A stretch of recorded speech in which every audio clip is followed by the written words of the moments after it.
सध्या मराठा सराटी आंतरवलीतून कूच केलेल्या मराठ्यानं मुंबईसाठी हा प्रवास सुखरूपपणे व्हावा, व्यवस्थित सर्वांची सोय व्हावी यासाठी परिपूर्ण नियोजन केलेलं आहे।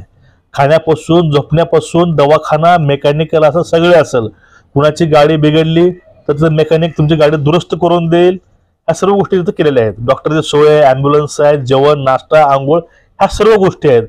आणि जरांगे पाटलाच्या आंघोळीसाठी व्हॅनिटी व्हॅन मागवलेला आहे पुण्यावरनं, त्यामुळे जरांगे पाटलाची आंघोळ होईल। जरांगे पाटलाचा मुक्काम हा आपल्या जे मराठा कार्यकर्ते आहेत त्यासोबत होईल। आणि त्यानंतर तो मुद्दा म्हणजे कुणाचं वाहन जर बिघडलं तर वाहन बिघडल्यानंतर त्या ठिकाणी मेकॅनिक उपलब्ध असतील, ते पण मोफत। आणि एक पुढला गोष्ट आहे, ते पुढली गोष्ट म्हणजे कशी आहे समजून घ्या। हा जो प्रवास आहे रोज 90 किलोमीटर प्रवास होणार आहे आणि त्यामध्ये जरांगे पाटील 4 ते 5 किलोमीटर दररोज चालणार आहेत, बाकी गाडीतनं त्यांचा प्रवास होईल। ठीक आहे, ह्या गोष्टी आहेत आणि सर्वांनी सुखरूपपणे आणि कुठल्याही प्रकारचा कायदा आणि सुरक्षेचा प्रश्न निर्माण न करता अहिंसा मार्गाने हे पायी यात्रा जी आहे ती त्यांनी चालू ठेवावी असं आव्हान जरांगे पाटलांनी केलेलं आहे। आता कारण काय समजून घ्या। त्यावेळेस पाटील हे म्हणतात की आमच्या जीवाला धोका होऊ शकतो आणि ह्या आंदोलनाला गालबोट लावायचं काम नक्कीच होईल। अशा वेळेस नेमकी काळजी कुठली घ्यावी मराठ्यांनी हे गोष्टी समजून घ्या।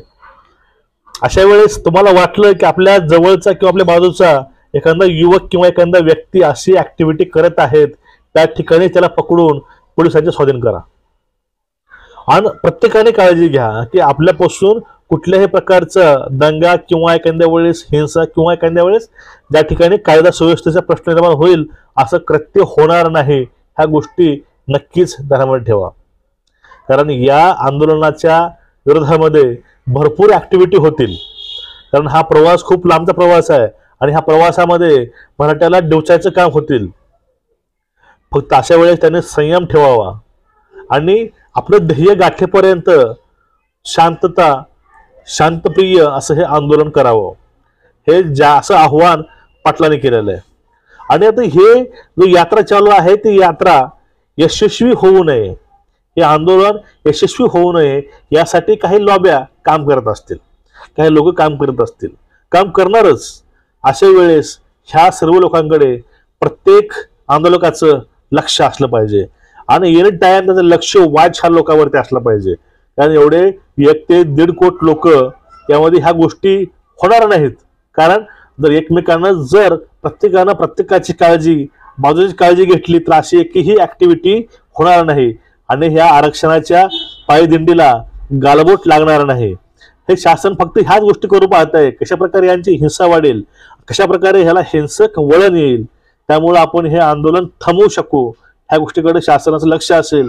पण त्या लक्ष तुम्हाला हाणून पाडायचंय आणि शांततेमध्ये तुम्हाला आंदोलन पूर्ण करायचंय। तुम्हाला वाटलं की वेळेस की बाबा हे इथं कृत्य होत आहे, त्यावेळेस तुम्ही त्या लोकांना स्वाधीन करून टाका पोलिसांच्या। त्यावेळेस पोलीस हे लिगल ऍक्शन घेतील। मग तुमच्यावर जो कलंक आहे मराठा समाजाचा हे पायदिंडी चाललेली आहे ते कोणत्याही प्रकारे कोणत्याही पद्धतीनं कोणत्याही मार्गानं बंद पडणार नाही, ह्याला कायद्याची गालबोट लागणार नाही आणि हे सुखरूप आणि व्यवस्थित पूर्ण कायदा पाळून हे पूर्णपणे आपले 6 दिवस पूर्ण करून उपोषण स्थळी पोहोचतील याची काळजी ही प्रत्येक मराठ्यांनी घेतली पाहिजे। आणि जर तुम्ही ही काळजी घेतला तर आपला हा लढा पर्यंत जाईल, उपोषण पण व्यवस्थित होईल। पण त्या ठिकाणी एक संशय आणि एक चर्चा खूप होत आहे, ते काय, जर 1.5 कोटी मराठे मुंबईत पोहोचले तर मुंबईची अवस्था काय असेल। मुंबईमध्ये सध्या एवढी गर्दी असते, एवढं हालाकीचं जीवन आहे, तर यावेळेस आपल्या वाहनासहित जर 1.5 ते 2 कोटी मराठे मुंबईत उतरले तर त्यावेळेस मुंबई पूर्ण जाम होईल।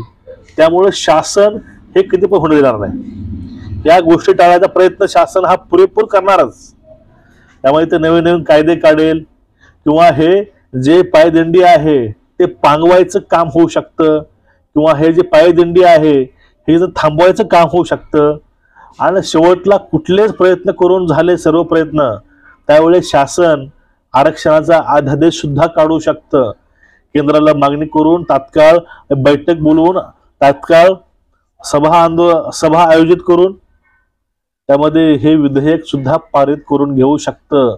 फक्त संयम ठेवायचा आहे आणि आपलं अंतिम स्टेशन म्हणजे आपलं अंतिम ठिकाण येईपर्यंत कुठल्याही प्रकारची हिंसा होणार नाही आणि आपलं आंदोलन थांबणार नाही याचं सर्वांनी लक्ष द्यायचं आणि एक आपलं आंदोलन यशस्वी शांतप्रिय मार्गानं पूर्ण करायचं. यश हे आपलंच आहे, यश हे मराठ्याचं असणारच आहे.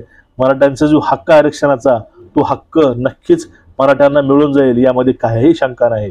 तुम्हाला याविषयी वाटते का? नक्कीच कमेंट करा आणि ही जी माहिती आहे हे माहिती प्रत्येक मराठ्यापर्यंत पोहोचवायचा प्रयत्न करा. जय हिंद सर्वांना, जय शिवराय, जय भीम.